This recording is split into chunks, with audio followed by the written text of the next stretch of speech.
There's one thing about Barbara Gordon.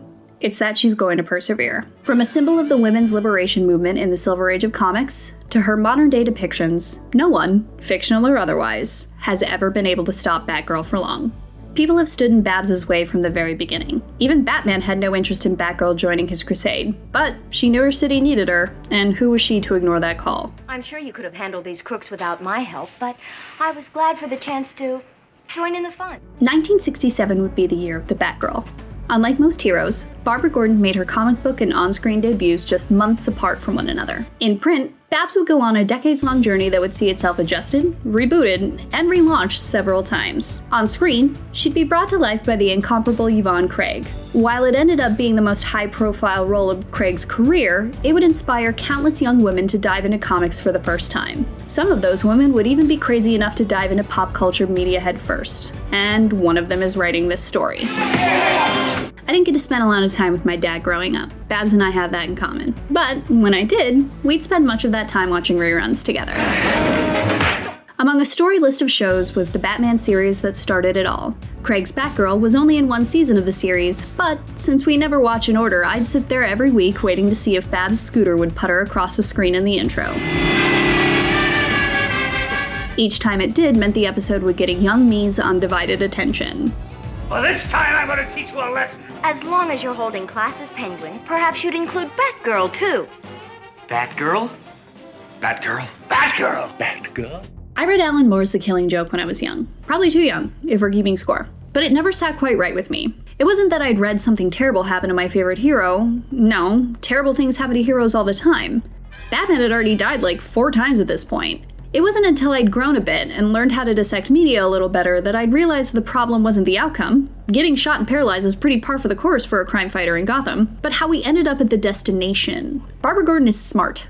Like, the world's greatest detective turns to her for intel smart. She's also quite capable as a hero, yet Moore's The Killing Joke reduces her to a token to be moved in her father and Batman stories. To add insult to injury, literally, an unwitting Barbara Gordon, the Batgirl, who's already kind of reduced to housewife in this story, opens the door without checking who's there first. In Gotham City! Now, judging past art by current cultural standards is a fool's errand. But plenty of smarter women than myself had beaten me to the academic deconstruction of the shitty treatment of Babs' character shortly after the book's release. Among them was one Kim Yale, who, with her husband, John Ostrander, would flesh out Barbara's second but equally important alter ego, Oracle. The Killing Joke reduces Barbara Gordon to a pawn and left her paraplegic, but that wasn't enough to stop her. Yale and Ostrander ensured that the hero would carry on as Oracle, and the two would prove that her physical prowess wasn't what made her a hero.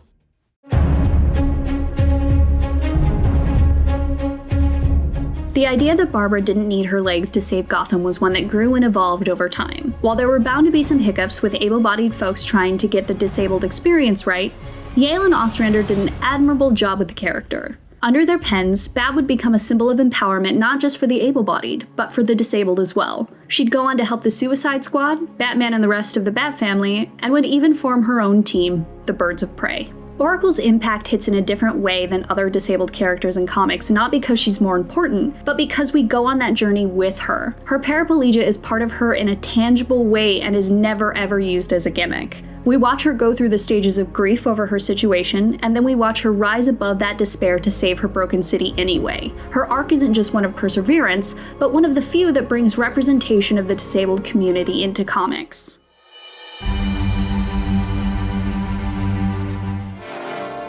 Batgirl, what are you doing here? Just thought I might be able to lend a glove, so to speak. Despite her remarkable tenure in comics history, you don't see a lot of Barbara in live-action storytelling beyond the 60s Batman series. We see her in the short-lived Birds of Prey series, she has a stint on Titans, and we see Baby Babs in Gotham. But that's about it beyond Alicia Silverstone playing a name-only version of her in Batman and Robin.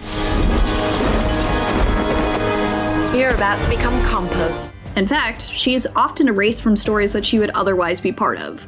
In Arrow, the character of Felicity Smoke is basically Barbara in all but name. She's quirkier, sure, and only dons a supersuit in alternate timelines, but the paraplegia, the information broker, it's all there. Hell, when Felicity receives her codename, Overwatch, Oliver Queen makes a plucky comment about Oracle being taken. I thought that it was time you got a code name. What do you think? It's perfect. I was gonna go with Oracle, but That's taken. Now, that's not smoke on smoke. Felicity rules. But it's easy to think that when she mirrors a lot of the traits of my favorite character. Then there's this birds of prey business.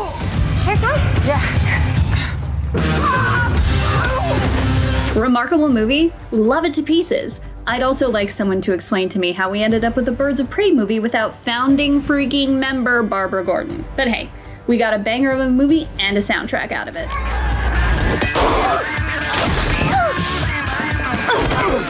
Finally, we have the Batgirl movie.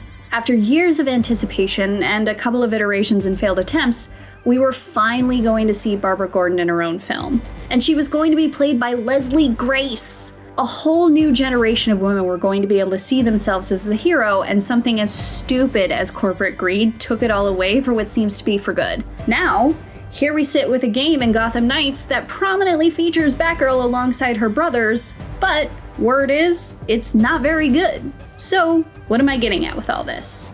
Exactly what I said from the start. Batgirl will persevere. Whether it's in the face of narrative objectification in Alan Moore's The Killing Joke, or as the victim of corporate greed in David Zaslav's Warner Bros. Discovery, Batgirl will continue. Bad stories will still exist, rich folks will still destroy things for money, and we'll probably see her in characterization but not in name a few more times if the DCEU continues its ridiculous aversion to using members of the Bat family across its media.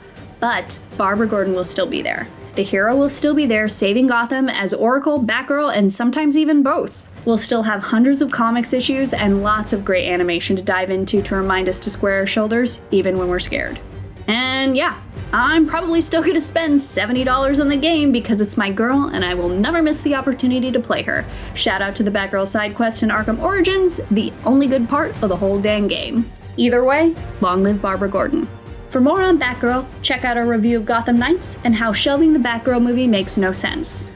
And for everything else, stick with IGN.